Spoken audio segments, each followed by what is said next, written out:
आज कोदोला एनएसी नवनिर्वाचित सांसद अनिता शुभदर्शिनी पट्टनायक एवं कवि सूर्यनगर विधायक प्रताप चंद्र नायक को विपुल संबर्धना देइछन्ति कोदोलावासी।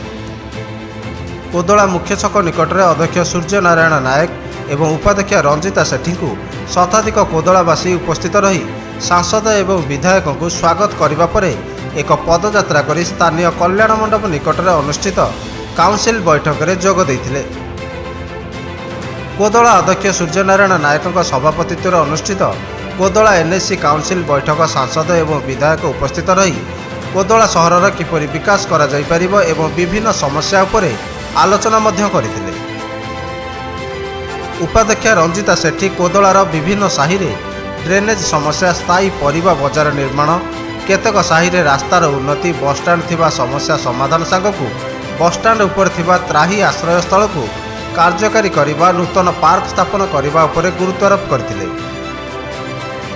उक्त सभारे निर्वाही अधिकारी कृष्णचंद्र रथंक सह विभिन्न विभागर अधिकारी एवं काउंसिलर माने मध्य उपस्थित रहिथिले।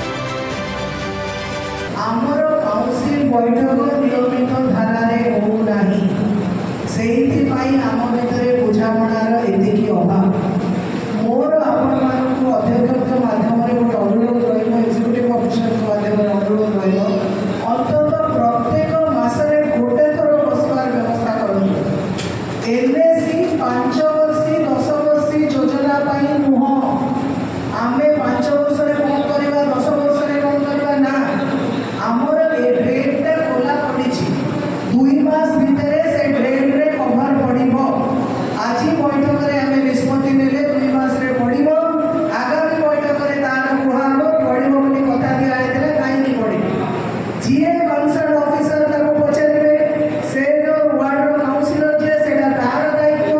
बाकी आपण मानकर एनएसी आपण करे, एमएलए आपण करे, एमपी आपण करे, राज्य सरकार आपण करे, केंद्र सरकार आपण करे, आपण को काम करबा कियो केबार नै।